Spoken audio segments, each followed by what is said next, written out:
Good evening, everyone. My name is Flicker, and tonight I'm going to be doing more Sky stuff. My Sky dailies or otherwise.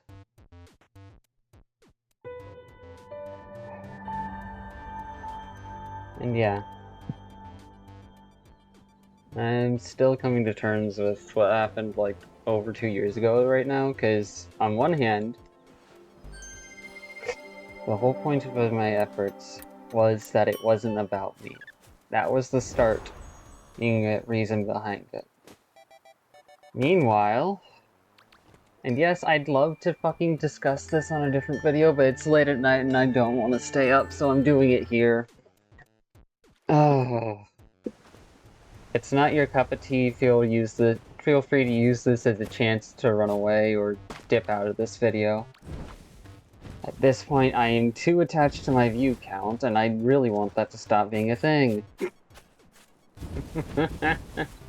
I've been too attached to my view count. I'm trying to distance myself from it now. But no. In the beginning, my choices and actions weren't about me. The efforts I put forth weren't about me getting what I wanted. They were about me trying my best to keep a worst case scenario from happening. And because I panicked along the way, it happened. And because I panicked when it happened, I tried my best. And for me, the worst case scenario is, and I will be direct here, me getting kicked out of a social group. Or... no, that was the end point worst case scenario. Beginning point worst case scenario. That I wanted to prevent was the other person feeling like they were obligated to accept or reciprocate my feelings. And I failed to keep that from happening. So in my best attempts to manage things, when left to my own devices and with little space to actually ask for help or communicate with the very person I wanted to ask for help from,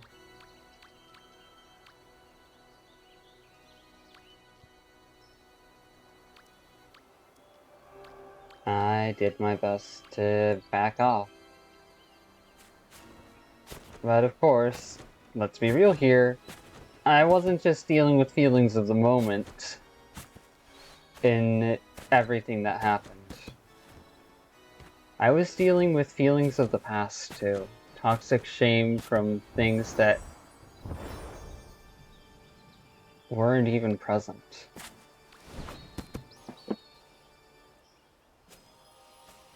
There's a reason why I say I got as attached to that Vince dork as I did my first frickin' crush.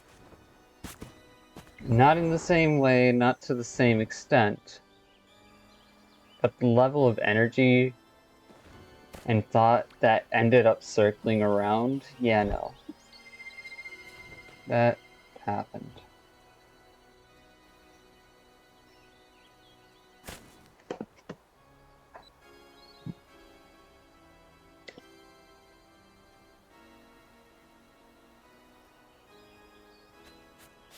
And even though I was in some way trying to act in spite of my own fears, I was still sometimes acting on my own fears in my insecure moments.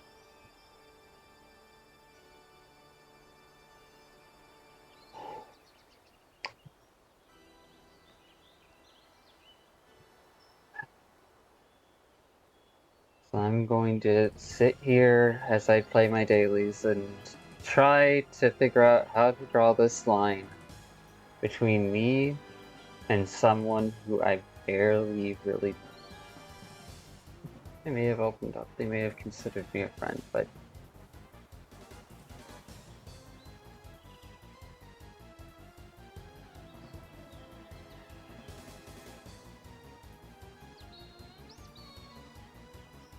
But to me, they were only a casual friend, and I usually don't try to hold on to casual friends. I let them come and go.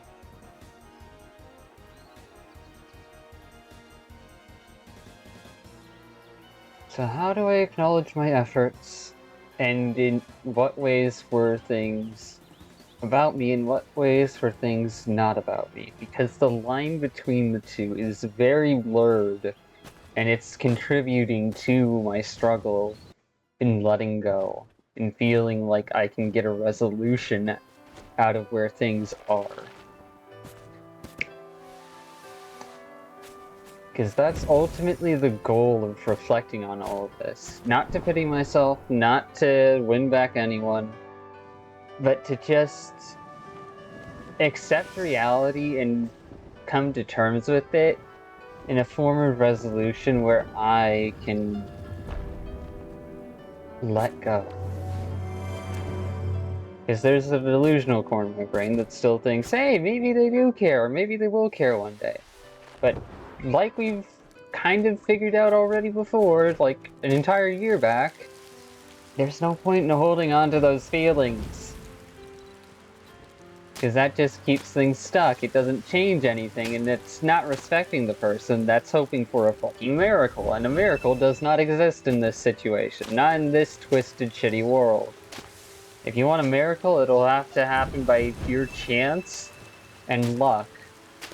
Or you'll have to make one from your own two hands.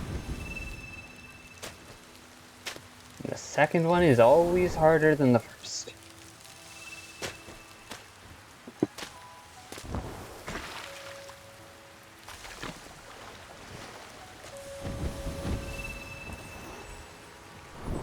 Third option is sitting with reality, just accepting and acknowledging it, even if that means your worldview and who you thought of yourself as shatters. You've got to sit with who you are, not who you used to be. Who you used to be can be a nice memory and friend that chats around in the background, fucking gives advice from their perspective, like a fragment or a shard of things long past. But it's not the decision maker.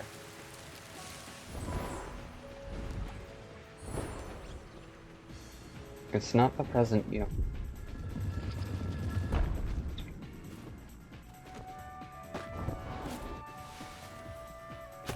Let my idea of myself die, if it needs to. Intentionally embracing ego death. Yeah, that's a tall order.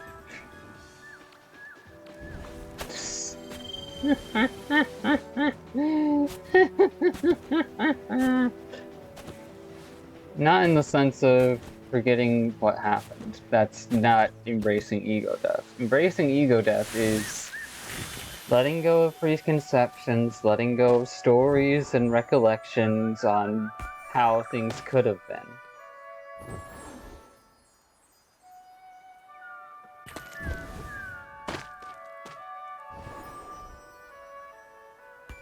And just accepting what is, and using that to inform your current position.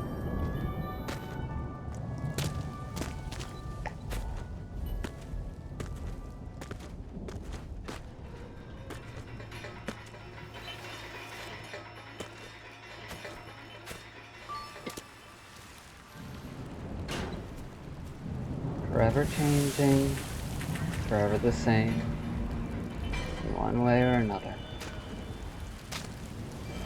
Cycle outlives the game.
Not getting that.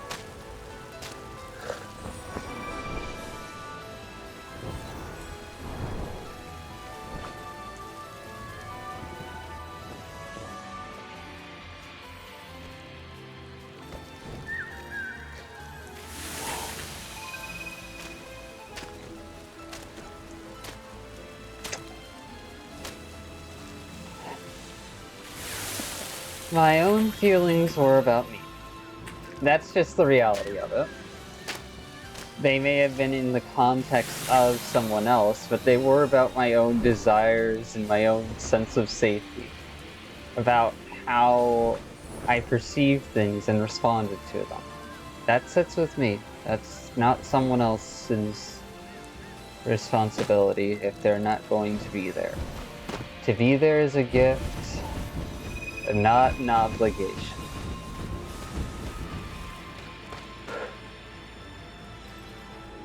And gifts aren't debts. Once you get it, once you leave it out of your hand, the other person owes you nothing. Unless they choose to pay it back because they care. And that's for them to decide. Not you.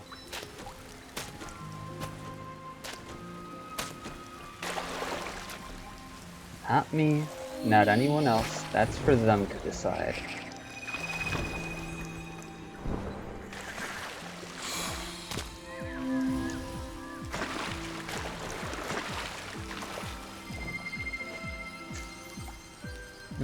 Water got me. Damn.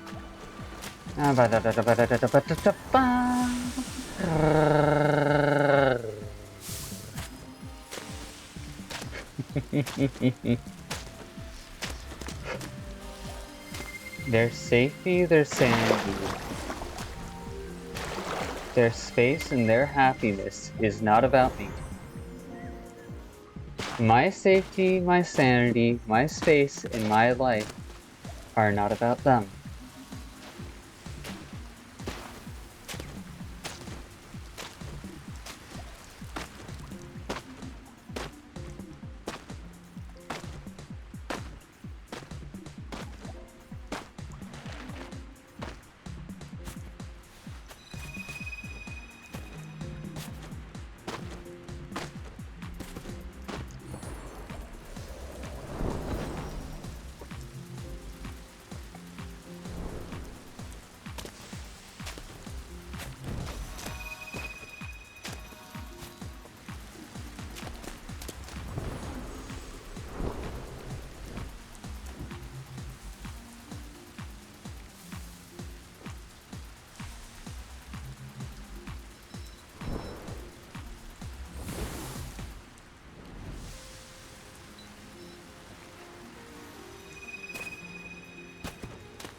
Chose their safety, their sanity, their space, and their happiness, while also trying to optimize for my space, my sanity, my safety, and my happiness.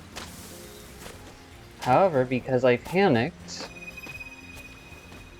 and tried to communicate in a situation where no matter what I said, they wouldn't believe me, I gave them enough information to make new excuses from. And that is something I cannot run away from. After all, what's the first thing a kid does when they don't want to get in trouble for something they did? They tell you they didn't do it. And I was hoping that maybe they would see that in me acknowledging what I did do, how I felt ashamed, maybe they would care. Maybe they would see past the social logic, the social assumption.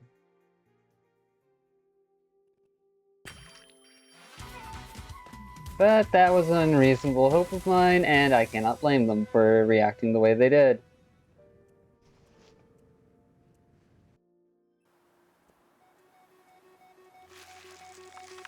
However, that does not mean I need to pretend that I feel safe around them, nor do they need to pretend that they feel safe around me. I'd rather not pretend, let's be real! That's how we got into this mess in the first place.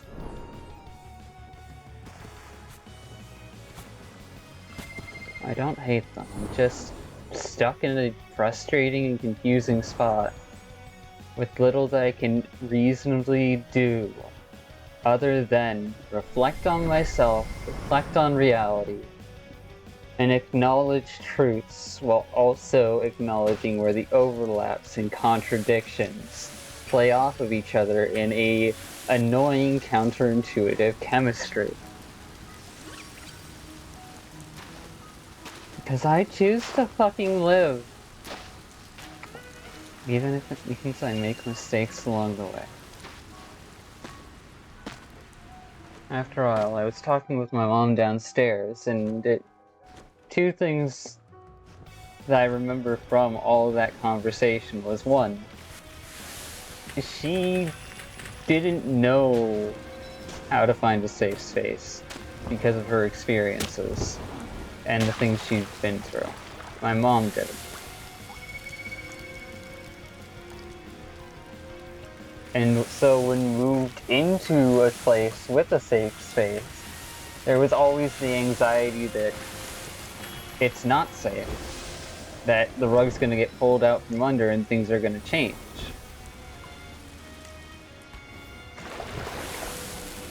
And I wouldn't be surprised if it's the same for other people, too. I don't think it's the same for that door completely, but then again, I don't know them. I don't know their experience. I only have simulations and guesses running around in my brain.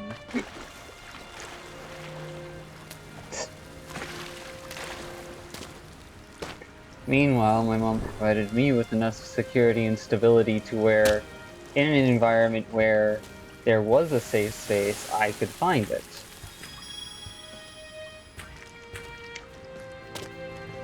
And right now, I'm trying to develop the skill where even if I can't find a safe space, I can at least develop one.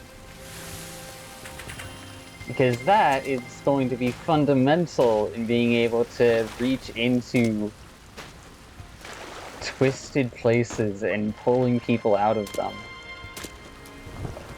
But there's no point in pulling them out of there if you can't teach them how to live beyond that space, if you don't actually help them learn. And my methods are crude.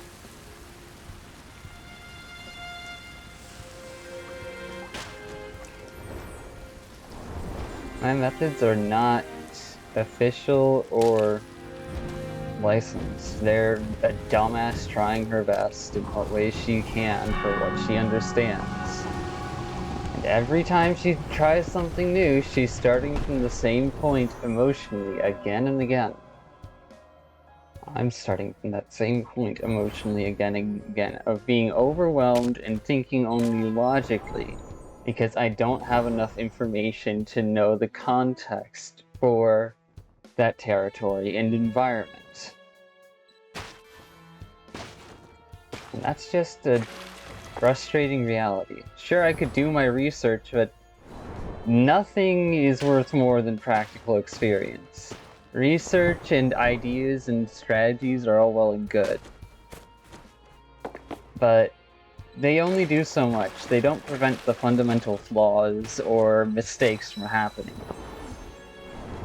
They just help to delay them until it's in a niche enough situation where all the advice given doesn't automatically link up to cover that flaw or vulnerability in knowledge learned.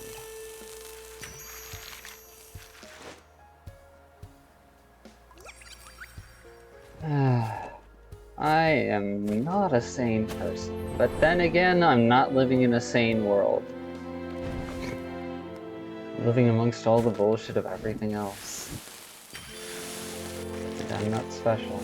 Everyone else is dealing with that bullshit too. Everyone else has been dealing with this bullshit long before I came into the picture.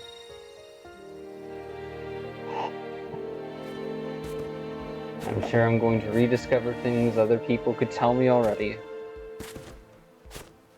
But if I could learn that easily and quickly, I would have done it by now. So until I hit the point where I can learn that easily and quickly, I'm just gonna keep doing what I know how to do. Until I get a learning opportunity and moment where someone can communicate to me past all of the misunderstandings and misconceptions. A true, detailed, dynamic explanation of an idea that I can let settle in my mind and to run as a background parallel process without much effort.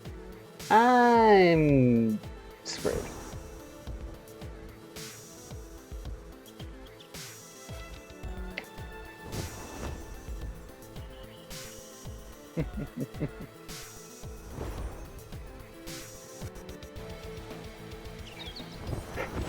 Okay, so my sanity, my safety, my space, and my happiness all have only to do with me. And the dense dorks, safety, sanity, space, and happiness have all to do with them. I do not owe them anything.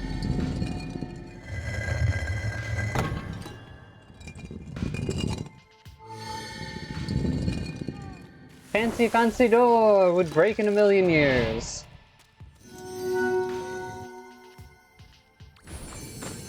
You're welcome. The more moving parts something has, the more likely it is to break.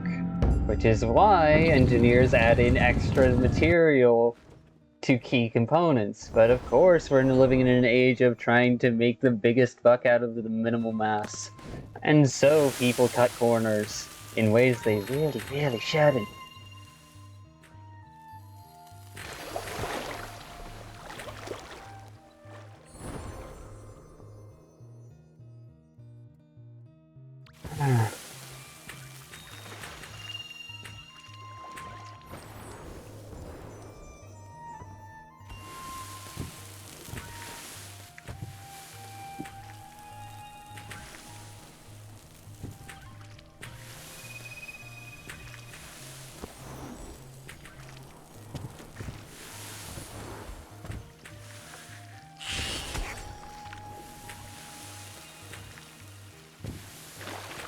Accept the chaos and learn to bend it to your will instead of trying to erase it. Internalize the chaos without letting it define you.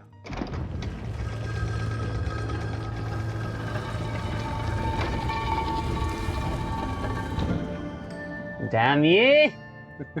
I'm kidding. Thank you for lighting that.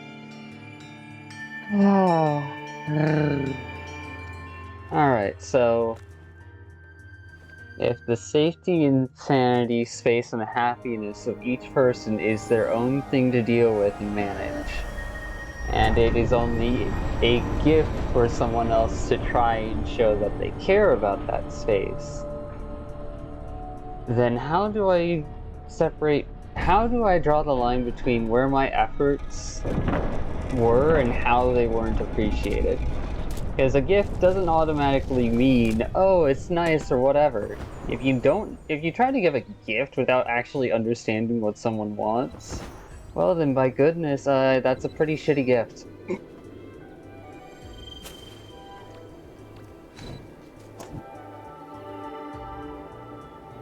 And in my panicked observations, I assumed they wanted nothing to do with me. I told them to keep me locked. And because of my insecurity and panicked actions, I gave them enough reasons to keep me locked. And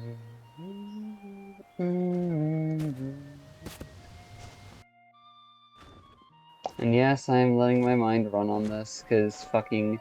You have any better ideas? Hmm?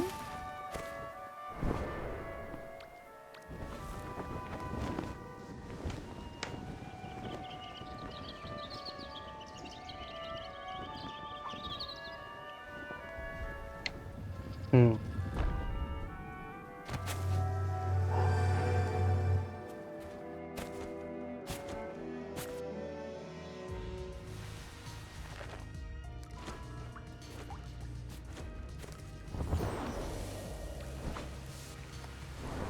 Hmm.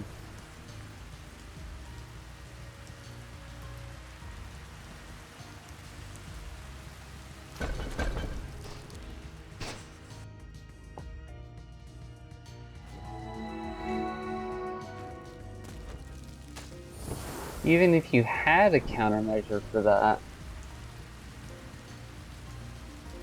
the amount of willpower and energy it would take to execute that countermeasure is absurd. There's no way any traumatized person can be expected to do something like that, so that's not reasonable to ask of them.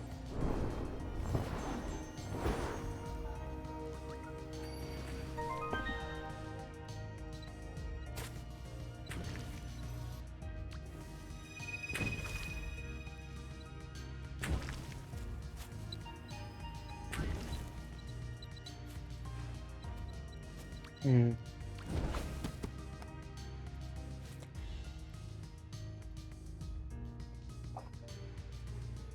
Here's hoping this is enough to pop a few.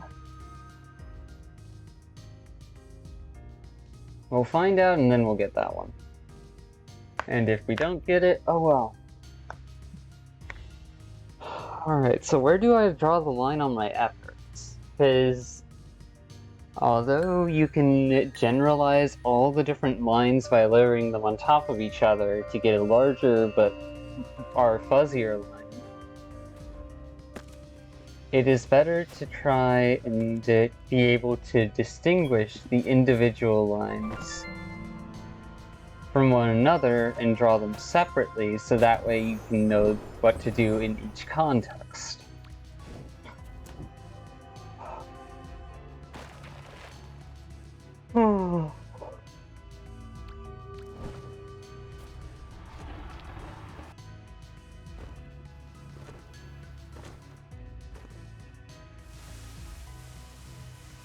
Alright.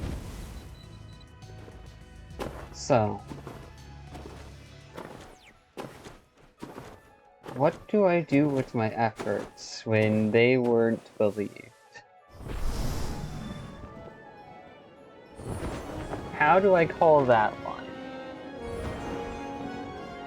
And I don't know what their efforts were, so I can't draw that line. That's for them to draw, for themselves.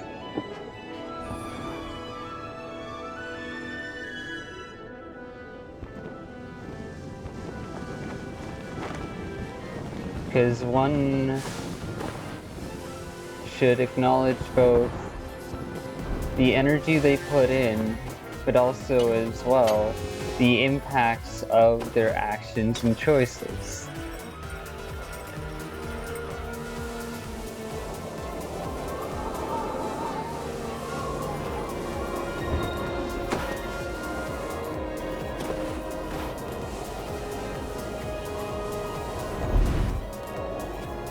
Intentions always have a value of 1.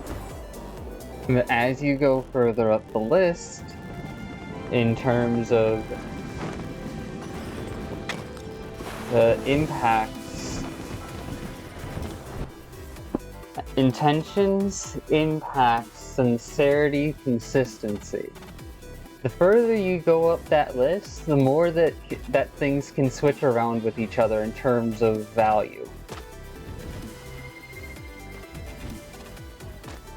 So they would be having a higher dynamic weight the higher they are.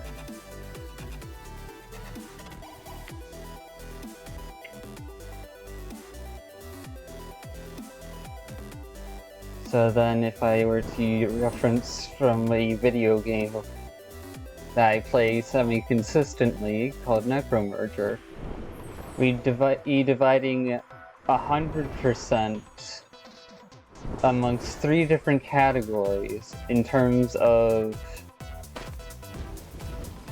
weight. But that doesn't necessarily...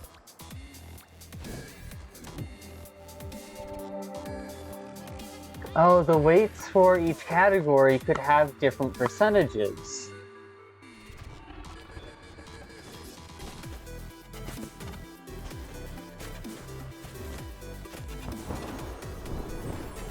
And good intentions only have different percentages when the actions and impact follows through well enough to multiply by your good intentions.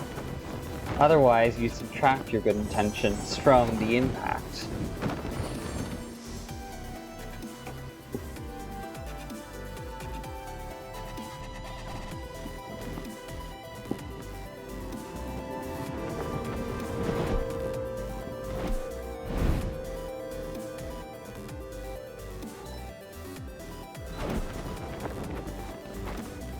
So the goal currently is to get me to a point where no matter what emotional state I'm in, should I ever see them again, I will expect nothing of them.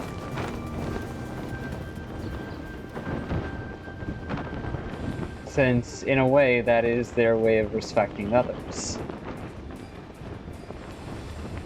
After all, if you value independent, what you value highest is what you try to respect in others if you care about giving them, if you care about trying to be reasonable with others.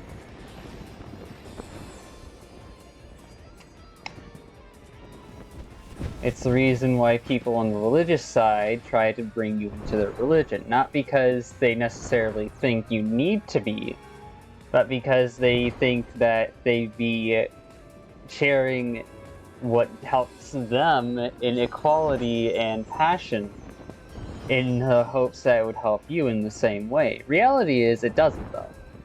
And some people just can't seem to accept that, in which case you've got someone who's not emotionally aware, but still a decent person.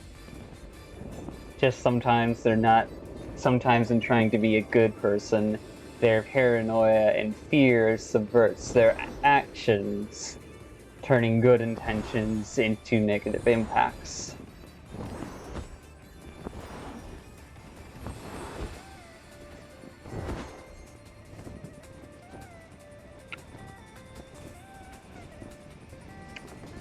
So if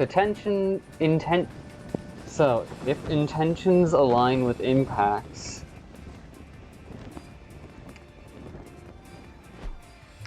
they're added. If intentions don't align with impacts, then your intentions are subtracted. Wait. Intentions, effort, impacts, consistency, sincerity.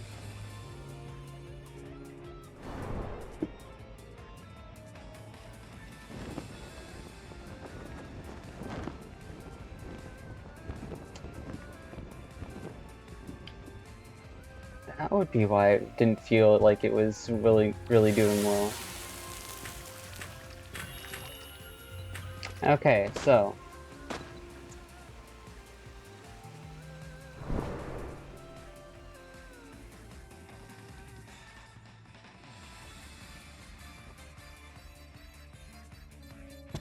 I'm not gonna worry about the frickin' turtle and the extra wax. I'm just doing this.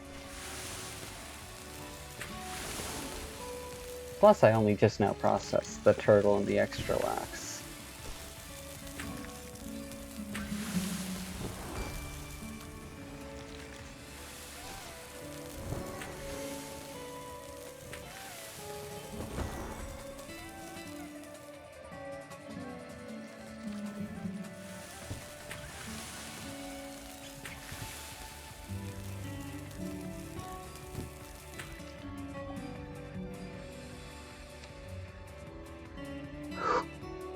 Okay, gently store what I was talking about and considering off in the background, and redirect my focus to this. I can shift gears from different states of mind quickly enough by now, but I can't shift gears from actions of focus smoothly yet. I have yet to hit that point.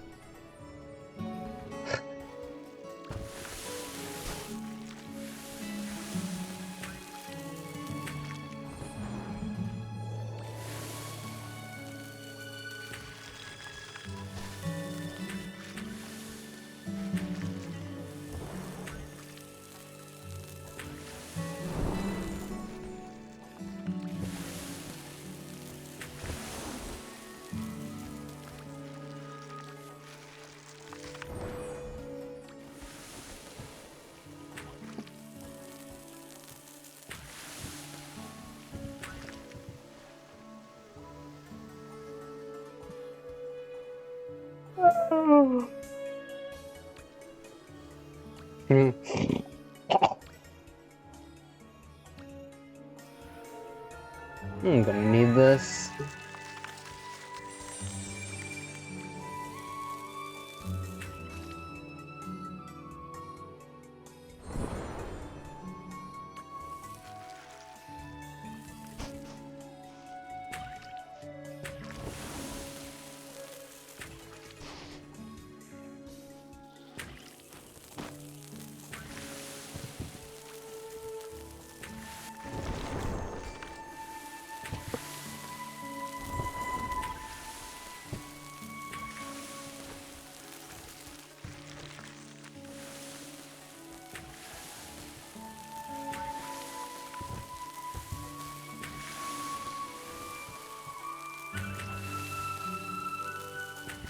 Alright.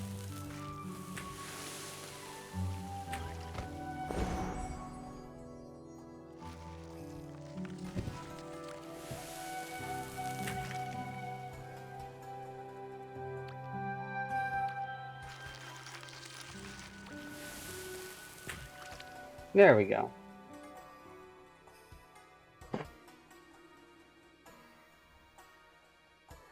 Okay, so I've got this down. Ah, whatever. I'll annoy the server.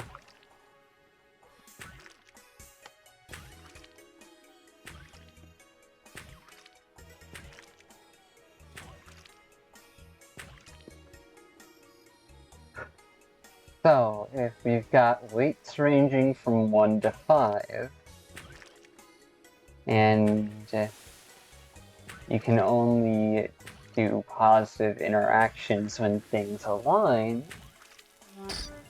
and subtractions happen alongside multiplications. Okay, I'll leave this to you two. And then, how do you determine weight in situations?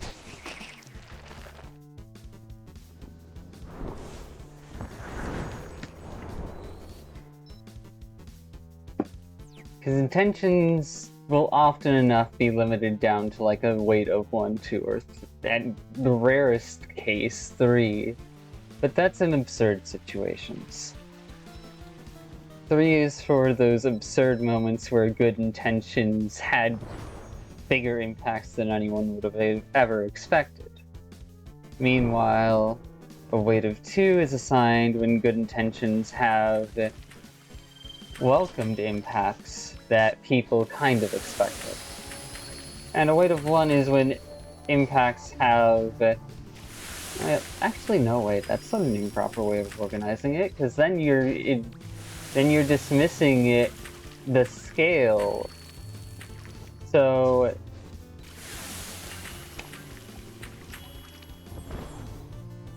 scale has a determination on something's value. Everything starts with a value of 1. Scale... Alright, but do you multiply by a scale individually for each of the things? Or do you divide by scale?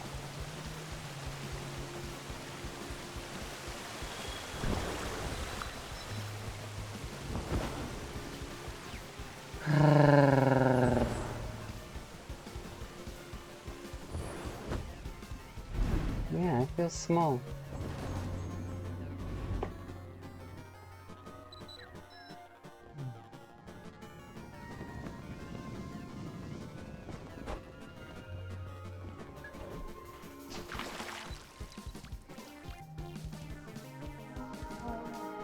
Oh.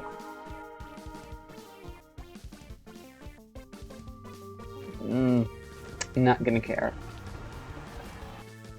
What am I not gonna care about? The fact that I'm going to be missing wax. I can get wax elsewhere. It is fine, brain. Please shut up. Please, let it go.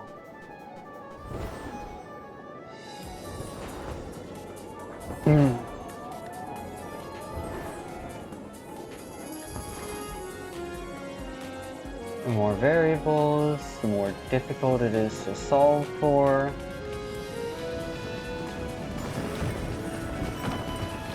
If you stick to your root variable, you get a bonus.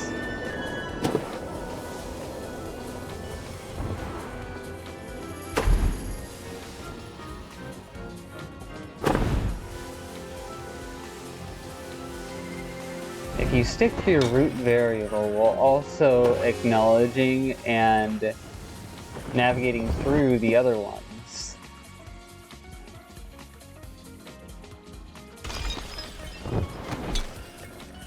Pinball, anyone?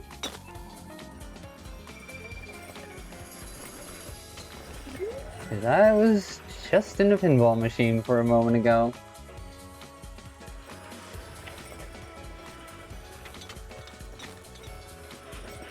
It was made out of ice, and I was sliding around without much control. Or a way to anticipate what I was going to run into.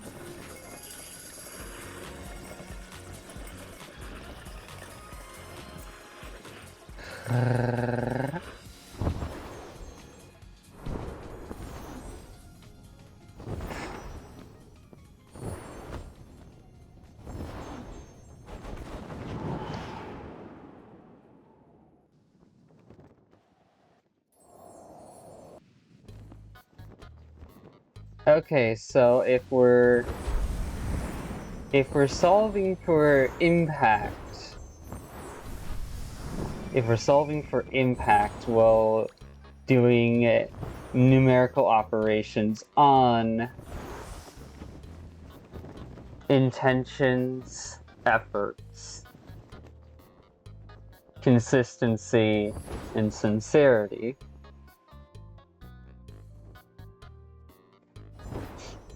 Alright, but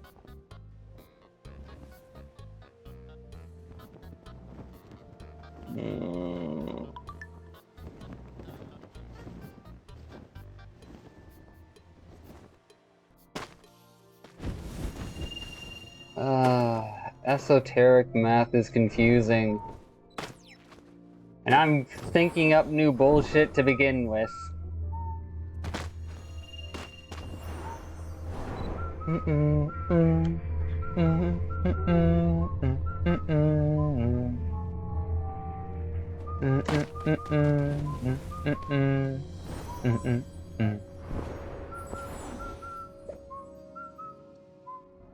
Now, why would intentions only get a multiplier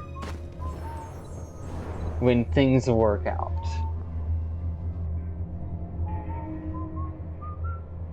Because none of the other numbers can have a negative weight.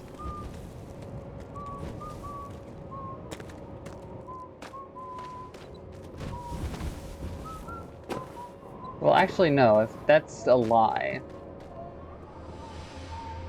Because we only need one number to carry a negative, the chance of slipping into a negative weight.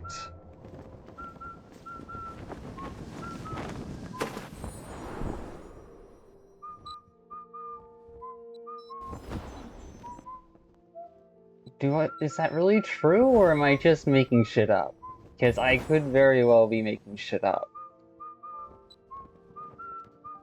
Because all 5 variables can easily end up divided by and or subverted by whether or not they fit the social space currently that this all took place in. So what, you'd have to account for the resonance value, which is the line between what was wanted, what was needed, and what was actually done.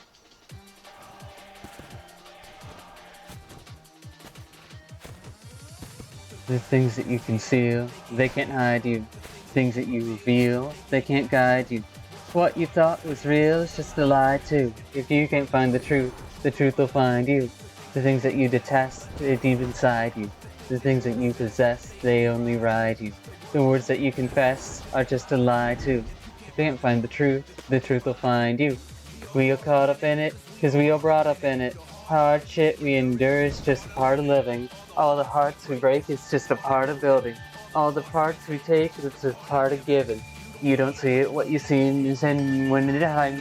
No one going to find it forbidden. When they lie, and then it's really only truth that they spit, and when they do, that's a lie that's been written, and it's hard to figure out the science of religion, because all this hate that we spray is really love that's was given. Craven is just a hateful incision. Ooh.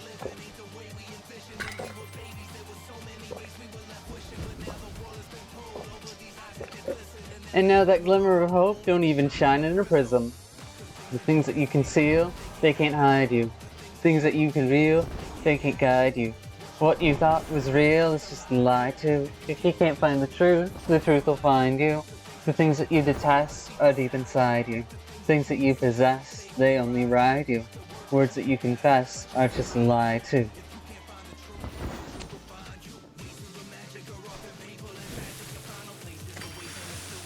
In terms of them interacting with me, their safety, their sanity, their space, and their happiness is to be considered somewhat still a priority. However, that does not mean I sacrifice my own safety, sanity, or happiness. To do that is to betray their trust, if they even have trust to begin with.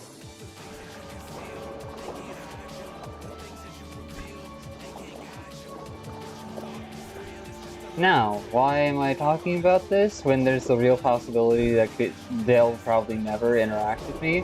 Because my mind won't shut up about it and I want to make it shut up.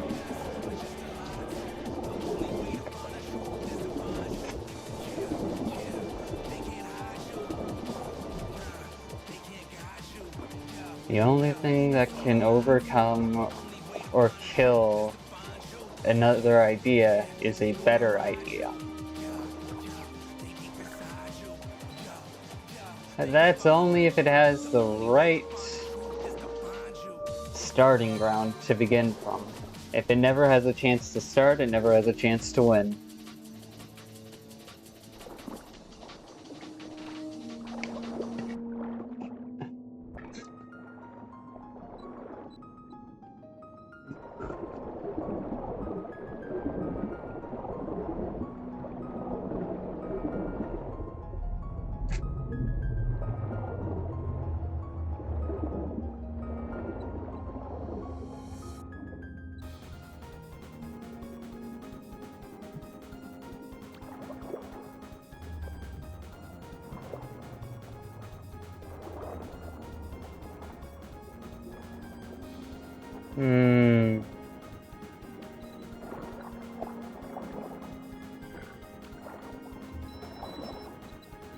Expect nothing of them as a form of respect.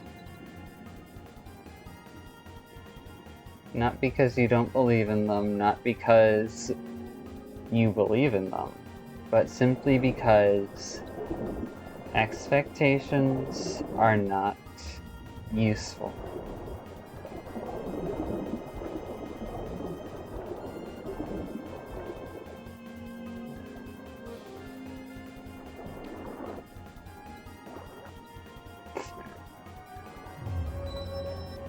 Hell, the fact that I'm even thinking about their safety probably would scare them off.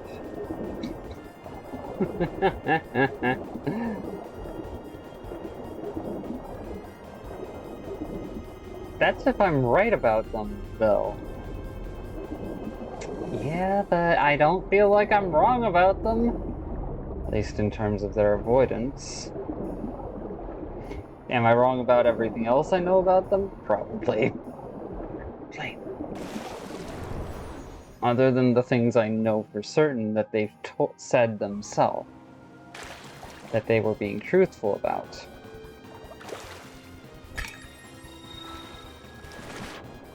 And if they weren't being truthful about it, then oh well, I've been played for a fool, now what? Ooh, delicious! Delicious! delicious!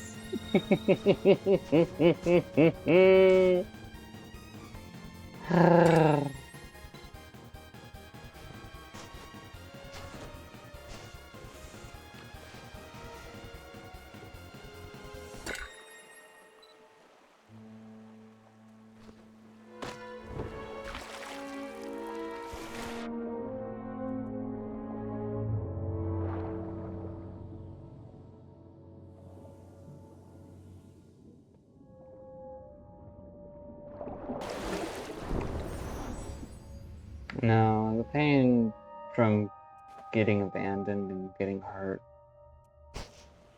left me wondering if I had done more, maybe it would have worked out, but that's an emotional fallacy. And a logical fallacy at that. Because at that point, that's me putting effort into a place where I'm not getting anything other than paranoia back. That's not a healthy relationship. That's toxic dynamic even if two people care about each other.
Now, why am I assuming I can put weights and values to each of these things? Because of the way that social dynamics consistently has an inconsistent response to them. Some people believe that intentions matter most, while other people believe that impacts matter more. Me, I'm personally of the camp that impacts matter more than the intentions, but the intentions should be accounted for and considered.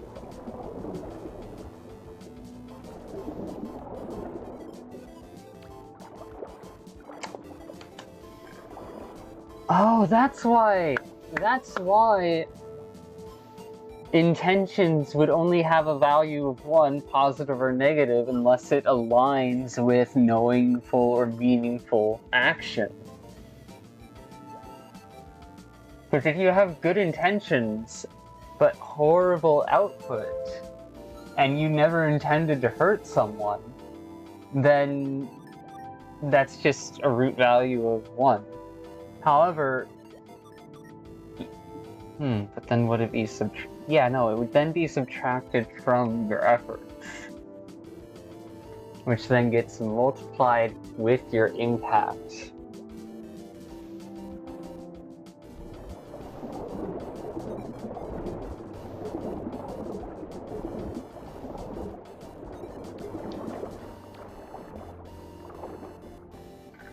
So you would want...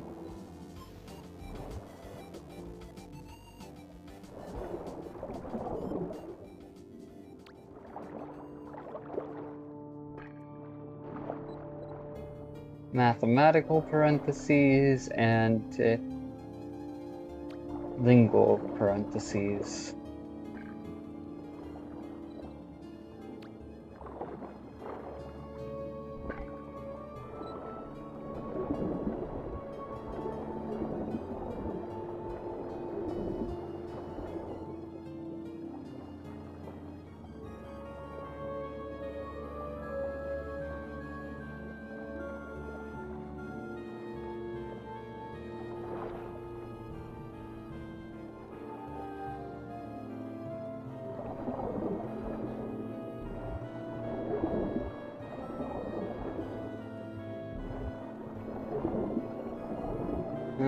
they're basically the same thing.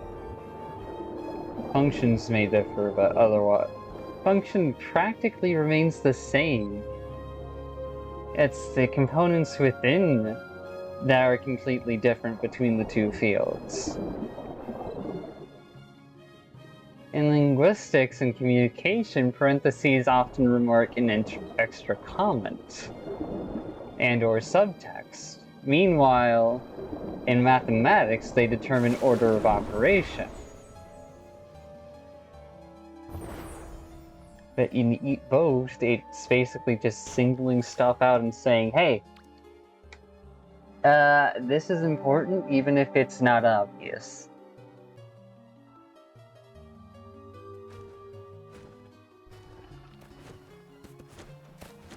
I could be I could be wrong on that, though.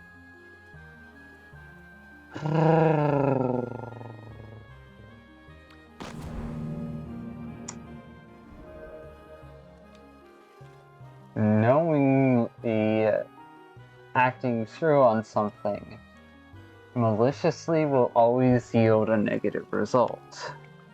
Unknowingly causing bad intentions will only ever subtract those intentions from the efforts.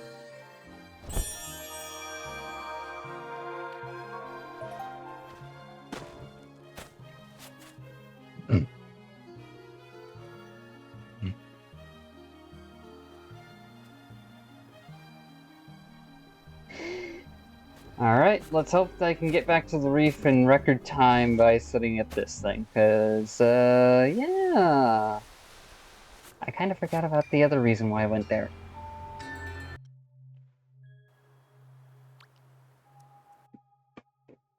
Alright. Sorry, little buddies, but I'm about to knock you the fuck over.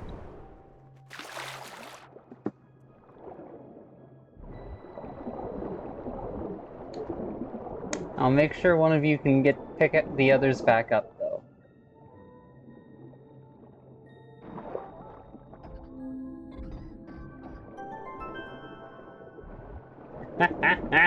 Worked out beautifully. My mind said perfectly, and I said no, not perfect. There are things beyond perfect.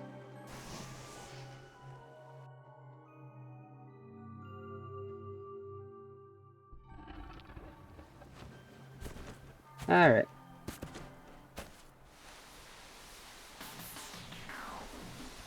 Already found the brick.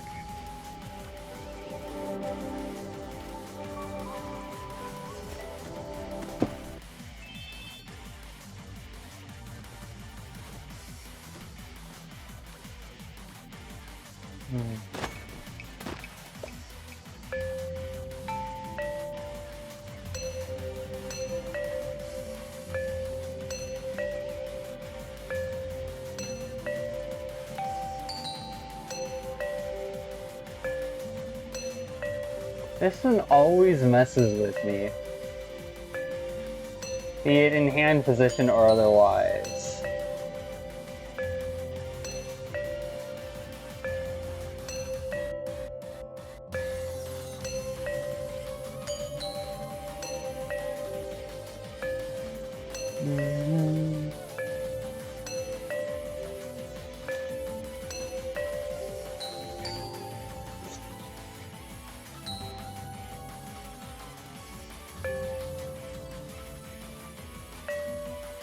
Well, actually, if it's with malicious intention, it's automatically a negative number. But that doesn't necessarily mean that... Okay, so...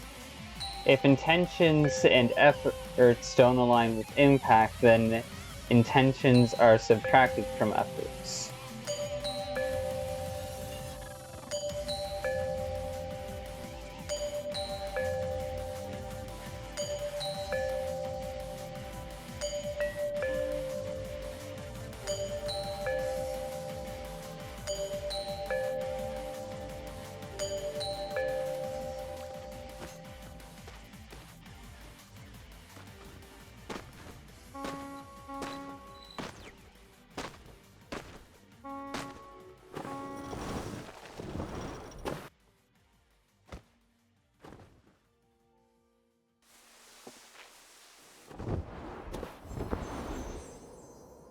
That's something I need to work on.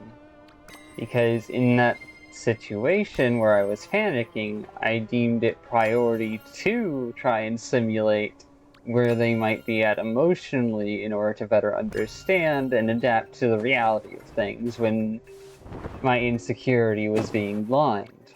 However, now that I'm trying to not care about them, I need to immediately give up on every ounce of those simulations, regardless of if they're useful or not. Because in simulating their mental state, I'm expecting something. And expectations are not comfortable for them.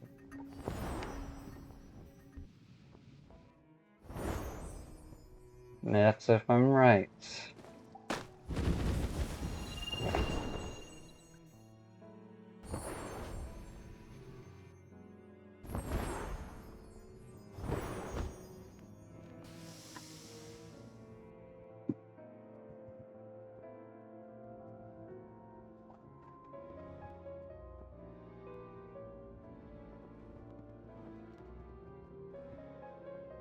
Okay, so how do you determine the weight of malicious intentions?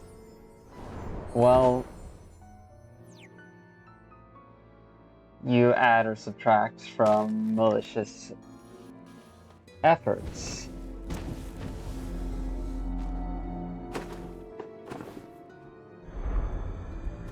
Alright, well, then where does the multiplication come in? Between the addition or subtraction of intentions and efforts from impacts.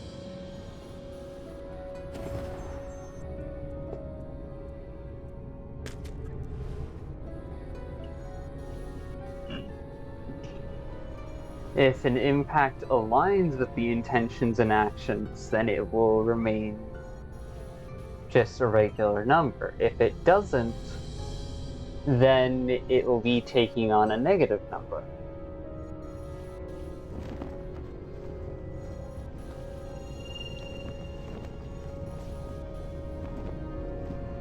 Because you're multiplying by numbers, so yeah, no, that works. Alright.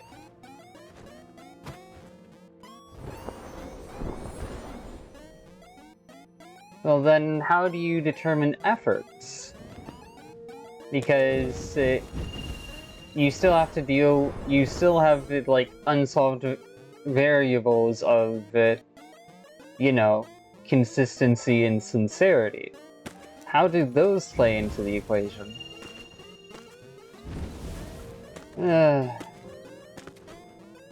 Consistency can be a binary, or a floating point number between 1 and 0.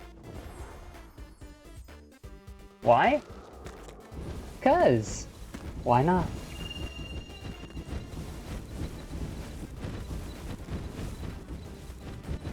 As for sincerity, it can flip between positive and negative, but it's not going to be a floating point number.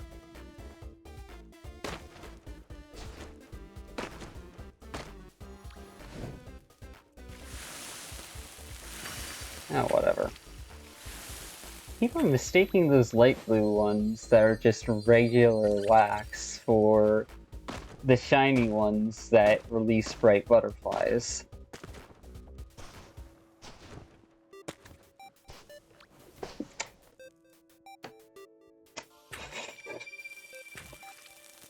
Alright, so then... would you divide or multiply by sincerity? Or would you divide or multiply by consistency? Divide by consistency. Sincerity can be multiplied by efforts.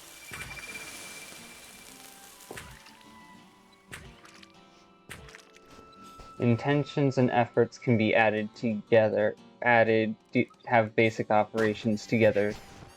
Oh, what the hell? You, get back in your pen.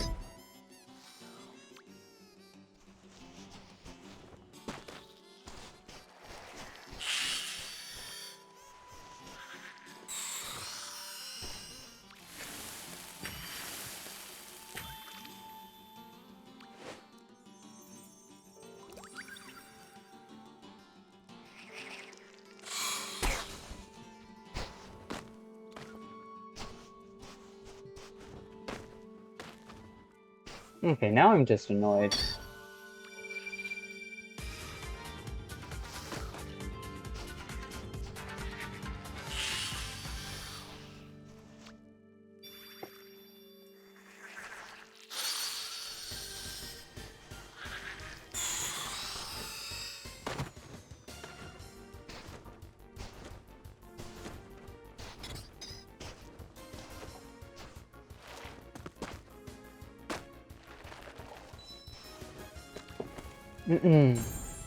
Oh.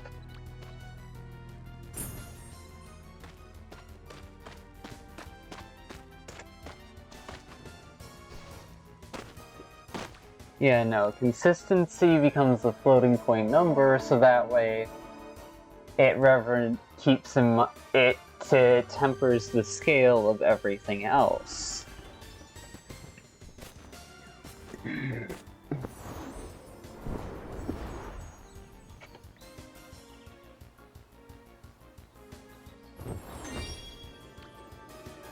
Autopilot.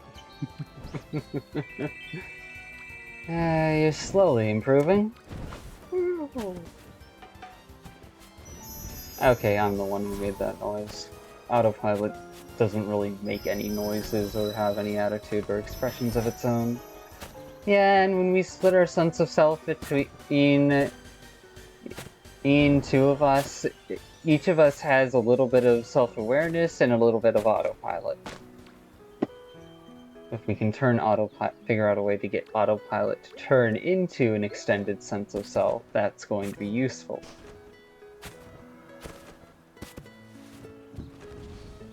Well, I mean, in a sense we have before, but we did is for management of team leadership and accountability. So yeah, that's gonna be a learning issue. To those of you who snuck by and watched a fragment of this rambling recording, okay, thank you. To those of you who stuck around and watched a good chunk through for whatever reason, we deeply appreciate it. We hope you all have a good day, good night, whatever time or non-time it is, and if it isn't good, or you're feeling stuck, I hope that things either improve, stay manageable, or that you find a way to vent any confusion, frustration, or other bottled up feelings you're dealing with, without hurting yourself or others. My name is Flicker, I've gotten my dailies done, so I'll take my ramblings into a different video. Bye!